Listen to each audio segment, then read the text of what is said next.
Hi, my name is Guy Wallace, and in this PACT video short, we're going to discuss facilitator tips 10, 11, and 12. PACT is an acronym. It stands for Performance-Based, Accelerated, Customer and Stakeholder-Driven Training and Development of Any Blend. The 12 facilitation rules and guidelines are to help you, the facilitator, facilitate a group of master performers, subject matter experts, sometimes novice performers, and sometimes managers and supervisors. Be legible on the flip chart. My rule is neatness doesn't count, legibility does.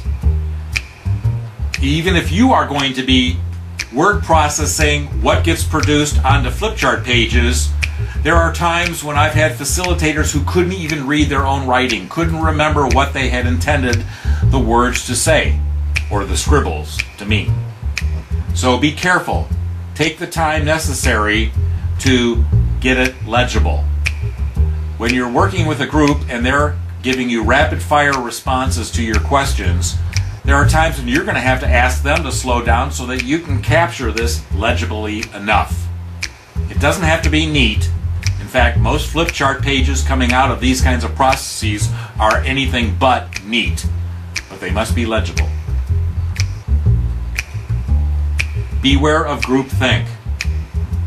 If there's somebody dominant in the room that's acting dominant or just is because of their reputation, always look for group thinking, where everybody concedes too easily, too readily to what was said. This is a case where you may have to go to the person that is the domineering person, deliberately or inadvertently, and ask them for their help. Ask them to also ask the rest of the group what they think before they give their answer, and then for them to give their answer at the end. And be careful about that. Of course, this is very tricky. When I'm asking for master performers, what I've typically found is that all master performers have a bit of an ego. All of them know that they're master performers. In fact, I kick off these meetings by saying, you're all master performers, except for some of those that are subject matter experts in something narrow, like the tool set or the policies and procedures or compliance, and they aren't the master performers who are doing the job of the target audience that we're focused on. But I declare to the master performers that you are the master performers, that you have been hand-picked to be in this meeting to generate this consensus data. But we can't all agree on everything, and it's unlikely that that would happen. People use different words to express things, and they use the same words to express different things. When I introduce those concepts to them, I suggest to them that I've got to be careful about groupthink. I really want to know what everybody thinks.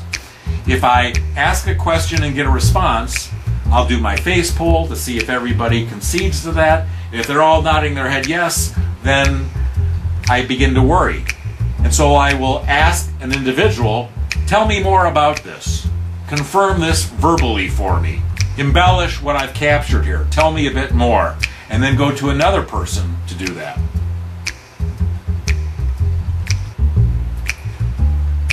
I tell groups at the beginning of the meetings that I'm going to assign parking lot valets. In fact, this is a self-parking lot. If you have an idea and it's not part of the process at the moment, but it's something that we're going to do later on, I will set up a couple of blank flip charts on the wall with post-it notes nearby and pens and ask them to go self-park their idea in the parking lot.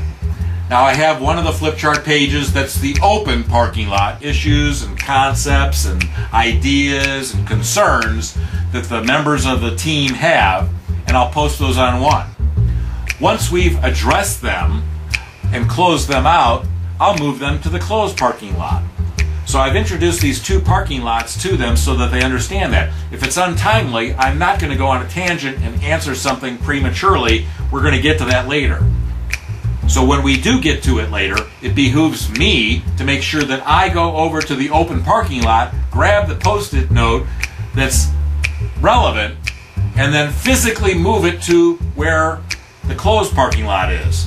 And to confirm with the person that wrote that up there in the first place that we have indeed answered their question, addressed their concern, closed out that open issue. And if we haven't, well, we move it right back to the open parking lot here and deal with it until we can close it out. If it's something that's not going to be closed out ever, by intention, in our meeting, but is something that the project steering team perhaps needs to hear about, then I will make a special section of the open parking lot for those kinds of issues and let them know declaratively that I'm not going to address that in this meeting, but that I'm willing to capture those things and take them forward to the project steering team.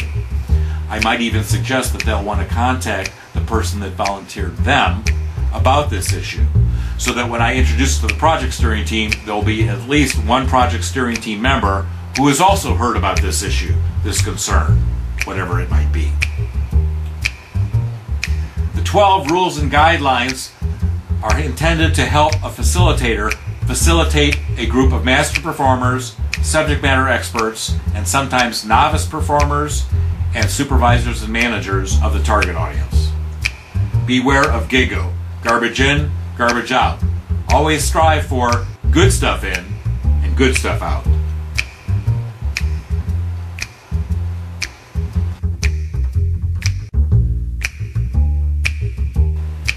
I've been practicing, publishing, and presenting on these methods since 1982.